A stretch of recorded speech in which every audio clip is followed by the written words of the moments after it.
వాళ్ళు కంప్లీట్‌గా ఇక ప్రతి ఒక్కటి వాస్తు చూస్తూ ఉంటారు. కూర్చునే ప్లేస్ దగ్గర నుంచి ఎక్కడికైనా ఎళ్ళినా వాస్తు. ఇది ఒక పాజిటివ్‌గా తీసుకోవాలే గానండి, పిచ్చిగా తీసుకోకూడదండి. మనిషి పుట్టినాక అంటే తలరాత రాసుకొస్తారు అని అంటారు. ఎలా బతకాలి, ఏం అనుభవించాలి, ఏం అనుభవించకూడదు అని. అలాంటిది ఒక వాస్తు చేంజ్ చేయగానే ఆయన తలరాత ఎలా మారిపోతది? మరణం అనేది ఖచ్చితంగా సంభవించాల్సిందే. ఎప్పుడు ఏమని వాస్తు చెప్పట్లేదు. కానీ మీరు పుట్టి పెరిగిన తర్వాత ఆ ఇంట్లో నివసించేటప్పుడు మీరు సుఖ సంతోషాలతో మీరు మీ బిడ్డల ఆయురారోగ్యాలతో ఉండేదానికి మాత్రమే వాస్తు తప్ప. వాస్తుతో కట్టించుకున్న వాళ్ళందరూ కూడా ఆయురారోగ్యాలతో ఏ ప్రాబ్లమ్స్ లేకుండా హ్యాపీగా లైఫ్ లీడ్ చేస్తున్నారా? కొంతమంది ఎవరైనా వాస్తుతో కట్టుకున్నప్పుడు వాళ్ళ ఇల్లు బాగా నచ్చినప్పుడు సేమ్ అట్లాగే కాపీ చేసి సేమ్ అలాగే కట్టించుకుంటారు. ఈ ఇంటి పొడవెడుల పేరు ఆ ఇంటి పొడవుల పేరు ఉంటాయి. సో అప్పుడు అలా కాపీ చేయడం వల్ల తప్పు జరుగుతుంది. బాత్రూమ్ కి కూడా వాస్తు పాటించాలా? మరి నాస్తికులు, మళ్ళీ ముస్లిమ్స్, క్రిస్టియన్స్ వీళ్ళందరేం నా వాస్తుని నమ్మరు కదా. గుళ్ళు ఉంటాయి కదా, గుడి గోపురాల షాడో అనేది ఇంటి మీద పడొద్దు అని అంటూ ఉంటారు. కొంతమంది ఏమో అదే గుడి కన్నా హైట్ కూడా ఇల్లు ఉండొద్దు, బాగుండదు అని అంటారు. చాలా మందికి ఇది ఒక పెద్ద అపోహ. మన ఇంట్లో తప్పు కట్టుకొని ఆ నెపాన్ని దేవుని గుడి మీద, దేవుని గోపురం మీద వేస్తూ ఉంటారండి ప్రజలు.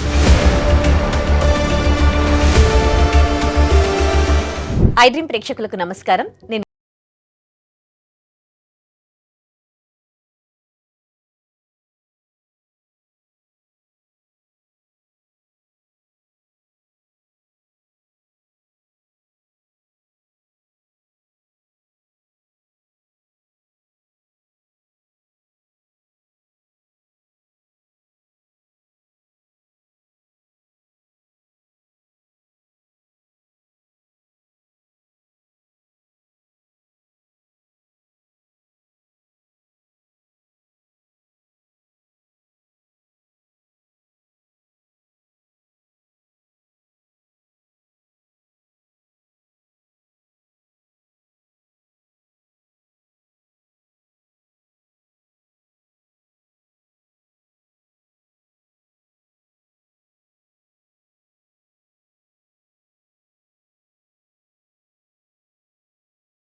మంచినీటి గుంతలు, మంచినీటి బావులు, బోర్లు వేస్తే ఏ ప్లేస్లో వేసుకుంటే మనం మంచి జరుగుతుంది, ఏ ప్లేస్లో చెడు జరుగుతుందని చెప్పి వీళ్ళు ప్రాక్టికల్గా వెళ్ళారు.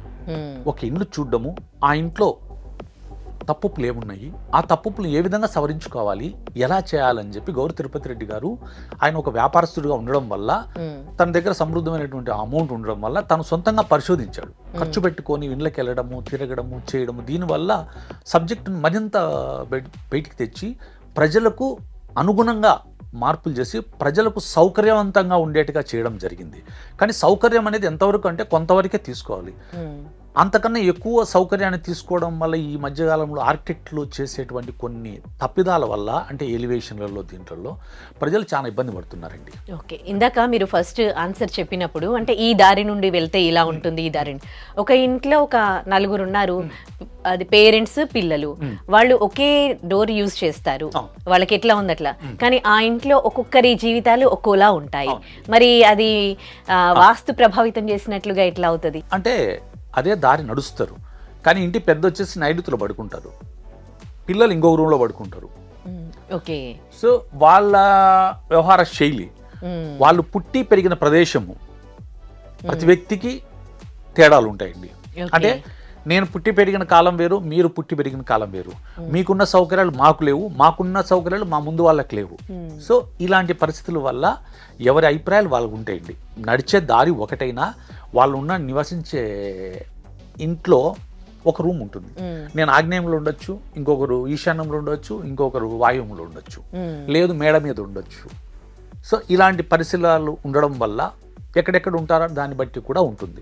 టోటల్గా ఒక మోస్తరైనటువంటి విధానం ఏంటంటే నడచడం వల్ల వాళ్ళు ఈ ఇంటికి రాకముందు ఇంట్లో పెద్దలు ఉండాల్సిన విధానం వేరుగా ఉండి ఉంటుంది. వాళ్ళు పుట్టి పెరిగిన ఇండ్లు వేరు ఉండొచ్చు, వీళ్ళు పుట్టి పెరిగిన ఇండ్లు వేరు ఉండొచ్చు, కొందరు అదే ఇండ్లు ఉండొచ్చు, కానీ నివసించే ప్లేసుల వల్ల కూడా తేడాలు ఉంటాయి. ఓకే, అంటే ఎంతవరకు వాస్తు ప్రభావితం చేయగలదు మనిషి జీవితాన్ని? మనిషి జీవితాన్ని నాకు తెలిసి నాకున్న జ్ఞానంలో జీవితాన్ని ప్రభావము ఎక్కువ భాగం చేస్తుందండి. ఒకటి అయితే ఎక్కడ ఎక్కువ తక్కువ ఉంటుందంటే, మీకు పూర్వజన్మ సుకృతం ఉంటుంది, అది ఉన్నన్ని రోజులు ఈ వాస్తు ప్రభావం మీ మీద చూపిస్తున్నా మీకు కనిపించదు. కానీ ఒక 15 నుంచి 20 ఏళ్ళ తర్వాత మాత్రం తప్పకుండా మీ మీద చూపిస్తుంది. ఎప్పుడు చూపిస్తుంది అంటే మీ పూర్వజన్మ సుకృతం ఖాళీ చేసిన తర్వాత అది చూపిస్తుంది. ఒకవేళ పూర్వజన్మ సుకృతం మీకు తక్కువ ఉందనుకో, ఇమ్మీడియట్గా మీ మీద యాక్షన్ చూపిస్తుంది. ఈ తేడా ఉంటుందండి. ఏది పూర్వజన్మ సుకృతం ఎంత ఉండేదాన్ని బట్టి మనకు తెలియదండి, ఆ ఉన్నదాన్ని బట్టి వాళ్ళకి ఆ విధంగా జరుగుతుంది. కొందరికి 3 సంవత్సరాలకే మంచి జరుగుతుంది, కొందరికి 6 ఏళ్ళకి, కొందరికి 9 ఏళ్ళకి జరుగుతుంది, కొందరికి చెడు 3 సంవత్సరాలు జరిగితే కొందరికి 6 నెలలు, కొందరికి 9 ఏళ్ళకి జరుగుతుందండి. ఇలా కూడా ఉంటుంది. అంటే వాళ్ళ అంటే మనం అంటాం ఏ చెట్టుకున్నంత గాలి ఆ చెట్టుకున్నట్టుగా, అంటే చిన్న చెట్టుకు చిన్న గాలి, ఎంత చెట్టుకు అంత గాలి అంటారు కదా. ఓకే, ఇప్పుడు మనిషి పుట్టినాక అంటే తలరాత రాసుకొస్తారు అని అంటారు. అంటే ఆయన ఎప్పుడు చచ్చిపోవాలి, ఎలా బతకాలి, ఏం అనుభవించాలి, ఏం అనుభవించకూడదు అని. అలాంటిది ఒక వాస్తు చేంజ్ చేయగానే ఆయన తలరాత ఎలా మారిపోతుంది? ఎందుకంటే ఇప్పుడు చాలా మంది ఒక్కొక్క శాస్త్రంతో వస్తున్నారు. ఒకరు చేతి రేఖలు అంటారు, మీ హస్తరేఖలు ఇలా ఉన్నాయి, మీ ఫేస్ రీడింగ్ అంటారు, ఒకరు కర్మ సిద్ధాంతం అంటారు. ఎందుకు నమ్మాలి? ఈ జ్యోతిష్య పురాణాలు ఇవి చెప్తూ ఉంటారు. ఇప్పుడు వాస్తు శాస్త్రాన్ని ఎందుకు నమ్మాలి? దానికి ఒక విపులంగా విషయం చేస్తానండి. హస్త సాముద్రికం తీసుకుందాం. హస్త సాముద్రికంలో ఏముంటుంది, ఈ గీత ఎలా వెళ్తుంది కాబట్టి మీ జీవితం ఇలాగే ఉంటుంది అని హస్త సాముద్రికం చెప్తున్నాం. దీనిలో మార్చే వీలు లేదు. అవును. జ్యోతిష్యం ఉంటుంది.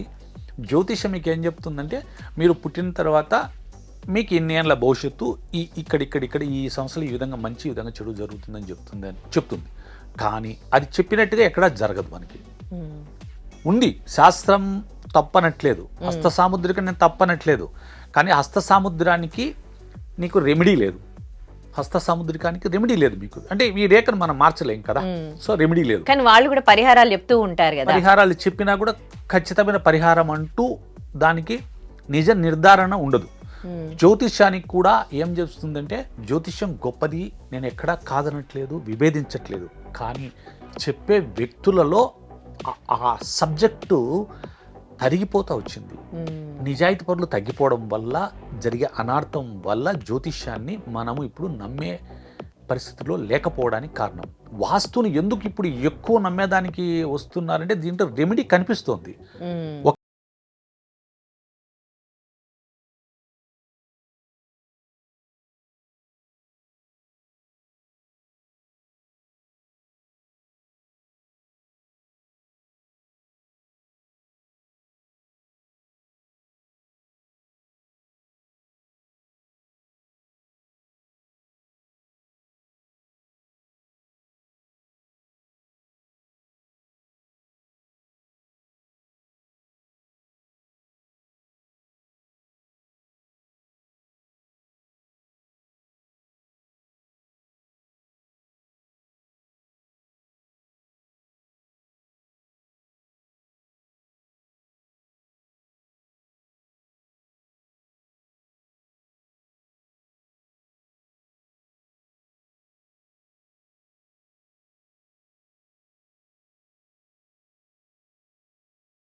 ఉంటుంది.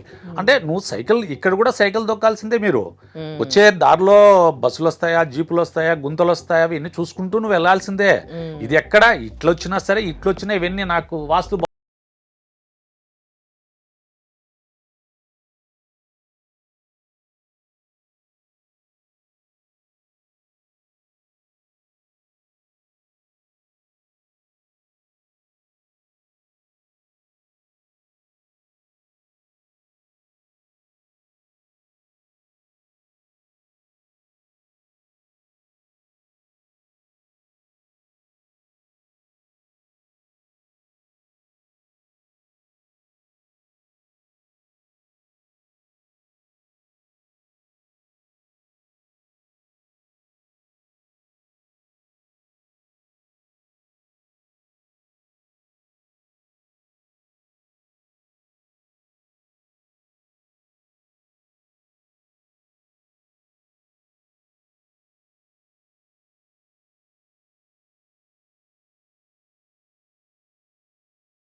సో అదే పేరు గలలో అదే ఇంట్లో ఉండడం వల్ల వచ్చిన ఇబ్బంది లేకుండా ఉండేది గతంలో.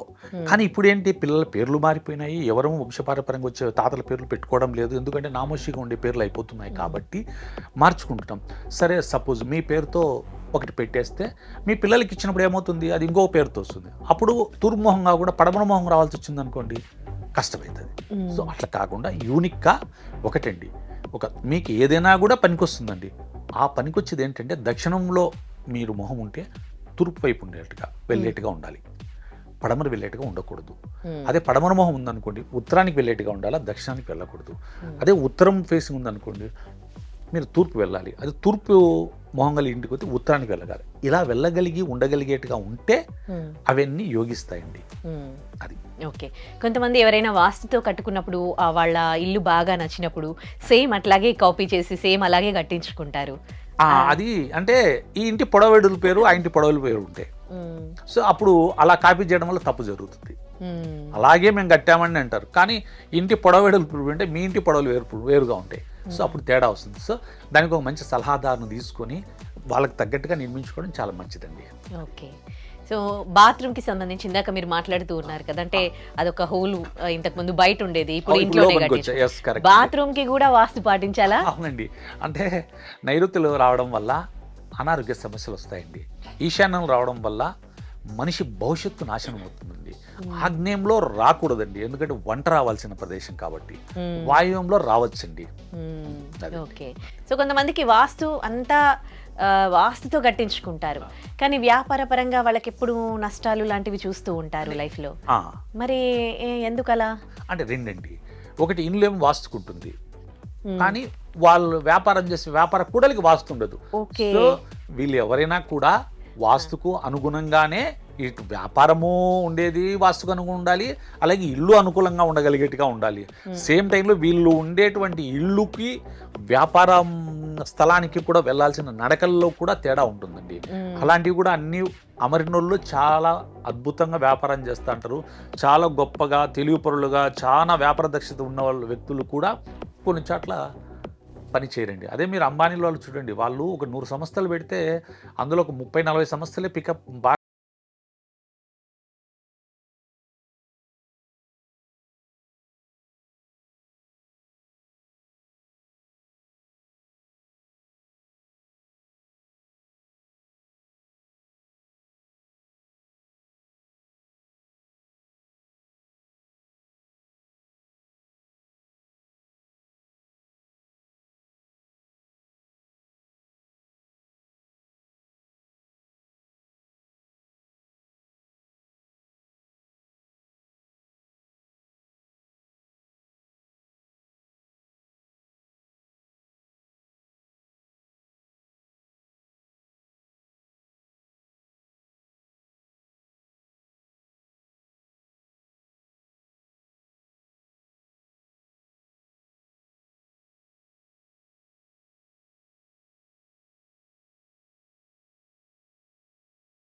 ఒక CEO కానీ ఏమన్నా మనం ఎక్కడ ఉంటే ఎక్కడ బాగుంటుంది అనేది ఒకటి ఉంటుంది. ఇంకోటి అండి, కొంచెం చాలా బాగా కష్టపడే వాళ్ళు ఉంటారు, వాళ్ళు ఆగ్నేయంలో ఉంటారు మేనేజర్కి. సో వాళ్ళు ఎంత కష్టపడినా వాళ్ళు మేనేజర్కు పడదండి. అదే నార్త్ ఈస్ట్ కార్నర్లో ఉండేటువంటి వ్యక్తి తక్కువ పని చేసినా ఎక్కువ లాభపడతారు మేనేజర్ ద్వారా. ఈ ఆగ్నేయంలో ఉండే వ్యక్తి కష్టపడేవాడు ఎక్కువైనా కూడా లాభం తక్కువ పొందుతాడండి. అంటే ఇక్కడ కష్టం పని చేయదు, వాస్తే పని చేస్తుంది అంటారా? అంటే రెండండి, కష్టంతో పాటు వాస్తు కూడా పనిచేస్తుంది. ఇందాక మీకు చెప్పాను సైకిల్ ప్రయాణం లాగా. ఓకే. నాకు అంటే కొన్ని ఆఫీసులలో నేను చూసాను అనమాట. ఒక ప్లేస్ లో ఉన్న వాళ్ళు వెంటనే వెళ్ళిపోవడము, తర్వాత అదే ప్లేస్ లో కూర్చున్న వాళ్ళు మళ్ళీ వెళ్ళిపోవడంతో ఆ ప్లేస్ లో ఎవరు కూర్చోరు అనమాట. సో అది ఖాళీగానే ఉంటది. సో వాస్తు ఎఫెక్ట్ అంటారా ఇది? ఖచ్చితంగా ఉంటుందండి. అది వాయువ్యంలో ఉంటుంది. ఆ వాయువ్యంలో ఉండే ఆ ఆఫీస్ దానికి కూడా దాని దారి కూడా అలాగే ఉంటుంది కాబట్టి అంత తొందరగా వెళ్తారు. ఇంకొకటి ఏంటంటే కొన్ని చోట్ల కొన్ని ఏరియాల్లో ఇప్పుడు ఈశాన్యంలో కానీ నైరుతిలో కానీ ఆఫీసులో కూర్చున్న వాళ్ళు కూడా వెళ్తారు. కాకుంటే వాళ్ళు వెళ్ళేటప్పుడు ఎలా వెళ్తారంటే ఇక్కడికన్నా బెటర్మెంట్కి వెళ్తారు. అదే ఆగ్నేయంలో వాయువులో ఉండేవాళ్ళు దీనికన్నా బెటర్మెంట్కి వెళ్ళలేరు. సమాన పొజిషన్ లో కానీ లేకుంటే ఇబ్బందిగా పడి కానీ వెళ్తూ ఉంటారండి. అది ఏదైనా మన దగ్గర ఇప్పుడు చాలా అతి అయిపోయింది. పూజలు అతి అయిపోయినాయి, పాపాలు అతి అయిపోయినాయి, నమ్మకాలు కూడా అతి అయిపోయినాయి, బాగా జ్యోతిష్యాలు కూడా అతి అయిపోయినాయి. ఇప్పుడు ఈ వాస్తు లోపలికి మునిగిపోయారండి అనుకోండి, వాళ్ళు కంప్లీట్ గా ఇక ప్రతి ఒక్కటి వాస్తు చూస్తూ ఉంటారు. కూర్చునే ప్లేస్ దగ్గర నుంచి ఎక్కడికి వెళ్ళినా వాస్తు. ఇది అంటే ఎంతవరకు తీసుకోవాలి, ఎంతవరకు తీసుకోవద్దు? అంటే ఇది ఒక పాజిటివ్గా తీసుకోవాలి కానీ పిచ్చిగా తీసుకోకూడదండి. పాజిటివ్గా తీసుకోవాలా, అంతేగాని పిచ్చిగా తీసుకోకూడదండి. ఏది అతి సర్వత వర్జయతని అతి చేయాల్సిన అవసరం లేదండి. ప్రతిదీ ఇంకా ప్రతి చోటగా పోయితే ఇంచులతో సహా చూడడం మినిమం కామన్ సెన్స్తో ఉంటే చాలండి. అంతే తప్ప అంత తీసుకోవాలండి అంత కాదండి. కొంచెం ఇంటికి వెళ్ళిన తర్వాత కొన్ని ఇంటికి ఇప్పుడు అధునాతమైనవి కట్టే ఇండ్లకు కొంత మేము డీవియేషన్లు ఇస్తామండి. 1, 2, 3 డీవియేషన్లు అంటే అవి సర్దుబాటు. దాని తర్వాత అయితే ఇష్టపడమండి, ఎక్కువ డీవియేషన్లు పోయేదానికి ఇష్టపడమండి. మినిమం అయితే ఇప్పుడు ఆధునికంగా కట్టే ఇళ్ళు కొంత రిలాక్సేషన్ ఇస్తామండి. అంటే మీ ఇంటికి ఒక రిలాక్సేషన్ ఇస్తాం, ఒక తప్పును నాట్ గుడ్ నాట్ బ్యాడ్ పొజిషన్లో పెడతాం. అదే ఇంకొక ఇంటికి వెళ్తే మాత్రం ఖచ్చితంగా అలాంటి తప్పును ఇక్కడ ఒప్పుకోం అంటే అక్కడ ఉండేటువంటి పరిస్థితులు బట్టి అక్కడ ఒప్పుకోవాలనా లేదా అనేది ఒప్పుకోవడం అనేది జరుగుతుంటుందండి. ఒక పర్సనల్ ఎక్స్పీరియన్స్ అండి. ఒక ఇల్లు కొనుక్కోవాలి అని అనుకున్నప్పుడు అది వాస్తు లేదు అన్నారు, అండ్ అందులో ఒకరు సూసైడ్ చేసుకున్నారు అని అన్నారు అనమాట. అసలు వాస్తుకి అతను సూసైడ్ చేసు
గడ్డపడ్డాడు నా మోటార్ సైకిల్కి. ఉమ్, ఆ ఇంట్లో ఆ పిల్లని చూసా, ఆ ఇంటికి చూసా.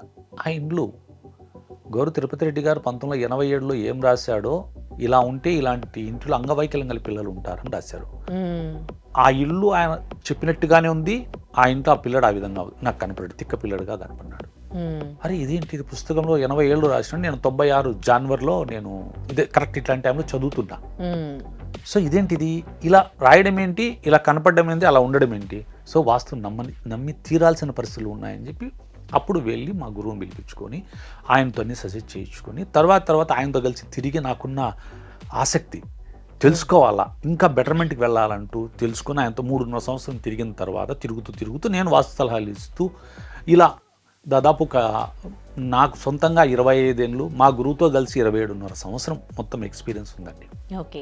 సో నమ్మిన వాళ్ళకు నమ్మినంత పాజిటివ్ గా థింక్ చేస్తూ వెళ్తే ఏం కాదు అంటారు కదా. అంతే కదండి. మరి నాస్తికులు, మళ్ళీ ముస్లిమ్స్, క్రిస్టియన్స్ వీళ్ళందరూ ఏం వాస్తుని నమ్మరు కదా. మరి వాళ్ళకు కూడా జరుగుతున్నాయి కండి. వాళ్ళ దగ్గర మనకి ఏ సంఘటన జరుగుతున్నాయో వాళ్ళకు కూడా అలాంటి సంఘటన జరుగుతూనే ఉన్నాయి కదండి. నేను చాలా మందికి ముస్లిమ్స్కి, క్రిస్టియన్ ఫాదర్స్కి 4 ఫోన్ చేశారండి. 3 వాస్తు చెప్పాను. ఒక వ్యక్తి గత 3 నెలలుగా 20 రోజులకు నెల రోజులకు ఒక వ్యక్తి నాకు హైదరాబాద్ పరిసరాల నుంచి ఫోన్ చేస్తాడు. నేను పిలిపించుకుంటానండి, మిమ్మల్ని చెప్పించుకుంటానండి, వాస్తు నిజం అంటే. నేను చాలా మంది నా క్రిస్టియన్ ఫ్రెండ్స్కి చెప్పాను, ముస్లిం ఫ్రెండ్స్కి చెప్పాను. నమ్మేవాళ్ళు చాలా మంది ఉన్నారండి. పైకి నమ్మరండి, లోపల భయం అండి, నమ్మేస్తారండి. నేను మొదట్లో నేర్చుకునేందుకు ఒక ముస్లిం ఫ్రెండ్తో ఒక దూదివేకలు అని చెప్పి ఇట్లా ముస్లిం హిందూ కాకుండా ఉండే వాళ్ళు ఉన్నారు. వాళ్ళ నుంచేనండి నేను తెలుసుకుంది ఫస్ట్ మొదట్లో. ఇది దాదాపు 35 ఇయర్స్ బ్యాక్. అలా అండి, అందరికీ వర్తిస్తుందండి. ఒక చిన్న ఉదాహరణ చెప్తానండి మీకు. ఇప్పుడు అమెరికా ఉందండి, ఆల్రెడీ చెప్పానండి కొంచెం ఒక చోట. అమెరికాకు ఉత్తరం వైపు అంతా తగ్గు, దక్షిణం హైట్ ఉంటుందండి. అదే మన ఇండియాకి వస్తే మీరు దక్షిణము తగ్గు ఉంటుంది, ఉత్తరం అంతా హైట్ ఉంటుంది. మనం ఎప్పుడు నష్టపోతుంటాం, వాళ్ళు ఎప్పుడు లాభపడుతుంటారండి. అట్లని ప్రపంచంలో డబ్బు అంతా వాళ్ళ దగ్గరికి వెళ్ళదండి. ప్రపంచంలో డబ్బు అంతా స్విస్ బ్యాంక్ లేక స్విట్జర్లాండ్కి వెళ్తుందండి. స్విట్జర్లాండ్కి ఎందుకు వెళ్ళాలా, అమెరికాకి వెళ్ళొచ్చు కదా, అక్కడికే వెళ్తుందండి. అక్కడ ఉన్నటువంటి సాసిద్ధమైనటువంటి దక్షిణం కొండలు, పడమర కొండలు ఉండడం వల్ల డబ్బులు అక్కడికి వెళ్తాయండి. ఇలా ప్రకృతిలో వాస్తు ప్రపంచానికి అంతటికీ ఉందండి. అట్లని అంత వాస్తు కాదండి, వాస్తు అయితే ఉందండి. మరి స్విట్జర్లాండ్కి ఎందుకు వెళ్ళాలంటే డబ్బులు అంతా అమెరికాకి వెళ్ళొచ్చు కదా, లేదా యూరోప్కి వెళ్ళొచ్చు కదా, ఆస్ట్రేలియాకి వెళ్ళొచ్చు, ఇంకో దేశానికి వెళ్ళొచ్చు కదా, ఎక్కడికి వెళ్ళదండి. కానీ మన దేశంలో డబ్బు మీరు గమనించండి, మనం ఎంతో సమృద్ధి, చాలా గొప్పగా బతికిన దేశం. ఎప్పుడు మన మీద ఎవరో రావడము, దోచుకోవడం, వెళ్ళిపోతారు. ఎందుకు వెళ్తారంటే మనకు ఉత్తరంలో హిమాలయాలు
తప్పు చేసే మాటలండి ఇవి. దేవుడి నీడబడితే మనకు చాలా మంచిదండి వాస్తవంగా. మన ఇంట్లో తప్పు కట్టుకొని ఆ నెపాన్ని దేవుని గుడి మీద, దేవుని గోపురం మీద వేస్తూ ఉంటారండి ప్రజలు. వాస్తవం అయితే అది కాదండి. వీళ్ళ ఇంట్లో తప్పులు నేను చాలామంది ఇంటికి వెళ్ళి చెప్తూ ఉంటా కదండి. అది చెప్పినప్పుడు 99% అండి అందరూ వాళ్ళకు అపోహలతో మమ్మల్ని పిలిపించుకుంటారు. కానీ ఉండే తప్పు కోసం కాకుండా వేరే అపోహలతో మమ్మల్ని పిలిపించుకుంటారు. కానీ అసలు తప్పు ఇంకో చోట ఉంటుందండి. ఆ తప్పును వదిలేసి మిగతా వాటి మీద ఇలాంటి దాని మీద పడి వాళ్ళ మనసును వాళ్ళే మనస్తాపం చెందుతూ ఉంటారండి. ఓకే. అయితే గుడి గోపురం షాడో పడినా ఏం కాదు, దేవుడి షాడో పడ్డట్టు. ఒకవేళ గుడి కన్నా హైట్ ఇల్లులు ఉన్నాయనుకోండి, ఏం ప్రాబ్లం దానికి ఏం లేదండి. దాని గురించి ఆలోచించాల్సిన ఒకటండి, మనము మన వాళ్ళ కక్కుర్తి కొందరు ఏం చేస్తారంటే దేవుడి స్థలం ఉంటుంది, దేవుడి కాంపౌండ్ వాళ్ళు ఉంటుందండి, ఆ కాంపౌండ్ వాళ్ళకి మన వాళ్ళు కూడా వాడేస్తారు. అట్లా వాడుకోకూడదండి. మనం మన సపరేట్ కాంపౌండ్ వాళ్ళు వాడుకోవడం వల్ల మంచి జరుగుతుంది తప్ప ఆ కాంపౌండ్ వాళ్ళు వాడుకోకూడదండి. మన వాళ్ళు వాడుకుంటారు. ప్లస్ స్థలం కాడికి వచ్చినప్పుడు కొన్ని అటు ఇటు తిరిగి ఉంటాయండి, అవి కరెక్ట్ చేసుకుంటే సరిపోతుందండి. కరెక్ట్ చేసుకోకుండా దేవుడి గుడి మీద, దేవుని గోపురం మీద అపోహ పడుతుంటారండి. చాలా తప్పండి. దేవుని నీడ కానీ దేవుడి ఆశీస్సులు మనకుంటే చాలా మంచిదండి వాస్తవంగా.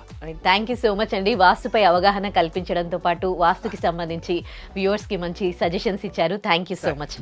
ఓకే, మీకు కూడా వాస్తుకి సంబంధించి ఏమైనా డౌట్స్ ఉంటే స్క్రీన్ పై స్క్రోల్ అవుతున్న నంబర్స్కి కాల్ చేసి వారితో మాట్లాడండి. నమస్తే.